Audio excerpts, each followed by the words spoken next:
Hi guys, this is Alone in my studios. First of all, I apologize for the state of my hand. Last video I saw my hand looked crazy, so I decided, well, I'm just gonna do some like home treatment because I can't go anywhere right now. Actually, dyeing some fabric. So my hands, that's why it's like all red. I try to put some rings and some fingernail polish to kind of mask it as a decoy, but I do know the state of my hand is not something that is very desirable. But art is messy. So I think today I'm gonna draw some daffodils. I think that's gonna be it. I think it's gonna be yellow, green. I might be doing a voiceover, but I don't know. Let's see how it goes.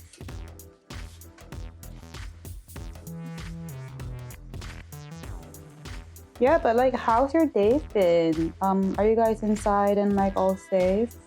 I know it's a bit of a struggle these days, not to, like such a good day. It looks so inviting outdoors. And I see a couple of people like go out, but I really don't think you should be outside at this point of time. You'd rather stay indoors and be safe. Nothing.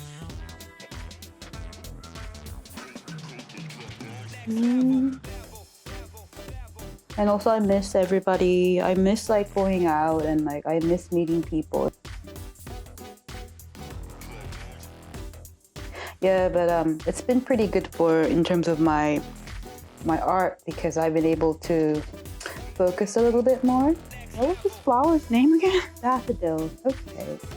Well, I'm using this, it's like a Japanese, we call it like plated pigments. So these are all bounded with gelatin, the ox gelatin glue binder that I've shown you last time. Pretty cool stuff. Very natural, not vegan though. Yeah, I think I had this for like 10 years. I think these were like one of the earliest one that I got when I started uni. Normally I make my own pigments, so that's why I don't use them as much. And I'm using a non-sized paper, which it won't be able to hold in the pigments that much. So I'm just gonna use fairly light. If I have if I feel like putting some other pigments on top afterwards, I might do it. But yeah, I can do a bit of sneaky mix with the ox glue. I shouldn't do this, but it's not proper time. It's powdered pigment mixed with ox glue, so they will have a little bit more opacity than the watercolor palette that I just used for the line drawing. Yeah, I might do these things often. I do a lot of different painting styles. I also do commissions. I do a lot of commissions as well. I do like loads of other stuff. So my painting style might look very diverse or very crazy and all over the place. I do enjoy painting in different styles time to time. It makes it's much more fun. It's not that boring. It's always boring when you just end up doing things over and over again. Well, it's like if you do like commissions and then you have your own paintings, then you can explore and do different things, and it's fun time. Might as well enjoy it.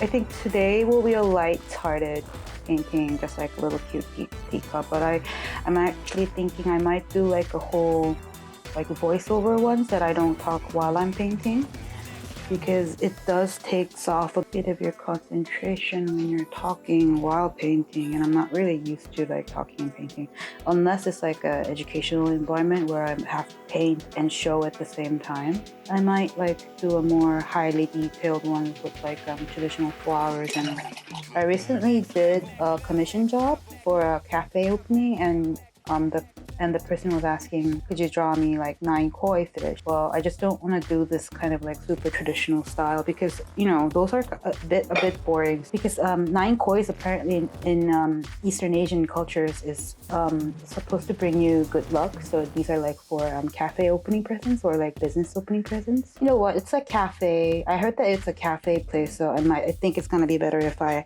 actually like have better like reasoning than to just like draw nine koi fish like swimming freely. So I ended up putting the koi fish inside the teacup, and so they had all these kind of styles of paintings of koi, so like all 9 of them had like different ways of like how the kois look like. And I actually really liked the process. I wanted to kind of play around with all different styles of teacups, and also like kind of being able to imagine what goes inside that teacup. I used to draw a lot of like small house birds.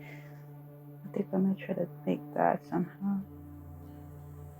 I think if you're doing water or anything that is liquid, it's actually pretty good if you make it a little bit, just give a little bit of a darker spot while it's still wet.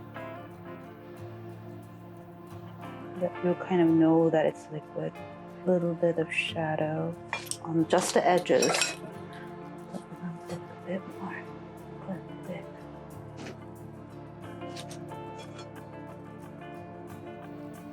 Put a little bit.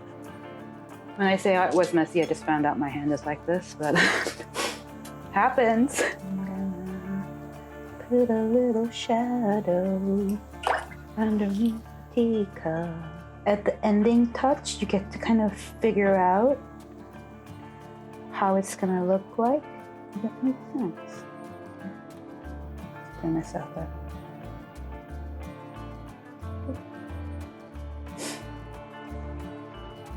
It's not a very good idea to actually over lines in terms of flowers or any kind of things that are very thin and delicate, because if you go over and over the lines are going to eventually get more blurry, meaning that it will look a bit thicker. So if you want like those kind of very thin petal-esque flowers, it's not a good idea to actually like go over the lines over and over again. I'm having fun doing it. Use a bit of contrast. It actually makes the flower pop a bit more, kind of a little bit more receding colors, or like this one, like dark color, so that the color can pop out because the daffodil petals are relatively lighter.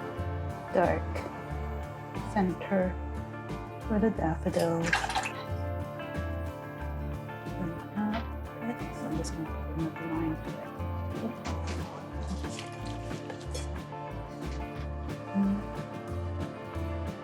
But I might just do a little bit of a whiteout background.